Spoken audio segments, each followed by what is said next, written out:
Suara Hati. Renungan kita hari ini. Topik: jangan sia-sia menjadi orang percaya.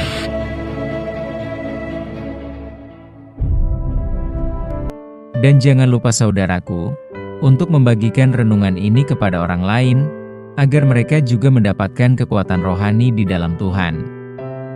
Kiranya saudara diberkati oleh Tuhan kita.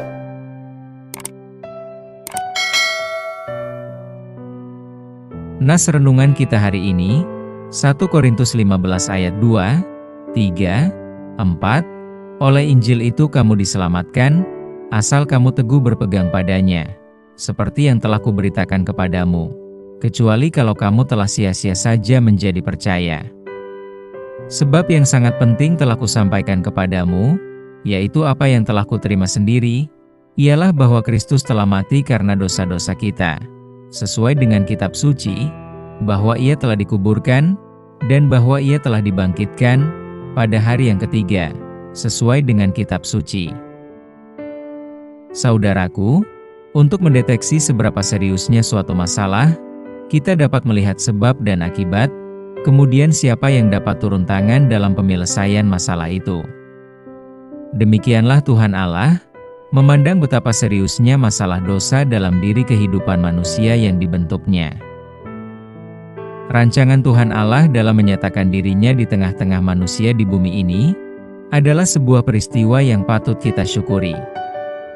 Rancangan Tuhan Allah itu tidak hanya cukup di situ, tetapi kehadirannya harus tragis untuk penyelamatan manusia dan mati di kayu salib. Dialah Yesus Kristus. Saudaraku, rupanya di balik kematian Yesus Kristus, ada tersimpan sebuah realita pengorbanan yang mengerikan. Mengapa demikian? Rupanya, dosa kita amatlah dampak berat dalam kehidupan kita, yaitu kehancuran atau kebinasaan hidup yang kekal. Karena sebegitu beratnya dosa itu pada diri kita, hingga kematian Yesus Kristus adalah satu-satunya cara yang dapat menyelesaikannya. Dalam kehidupan kita sehari-hari, sepertinya kita tidak merasakan beban dosa itu. Tetapi Tuhan Allah lebih memandang keberdosaan kita dengan sangat serius. Jadi saudaraku, salib Kristus bagi kita, sebagai simbol kasih Kristus kepada kita, salib juga menjadi pengingat betapa seriusnya Tuhan membela kehancuran manusia yang diakibatkan dosa. Demikianlah pesan Rasul Paulus kepada jemaat di Korintus saat itu, yaitu Rasul Paulus menekankan ada satu hal yang sangat penting, yaitu bahwa Yesus Kristus telah mati karena dosa-dosa kita.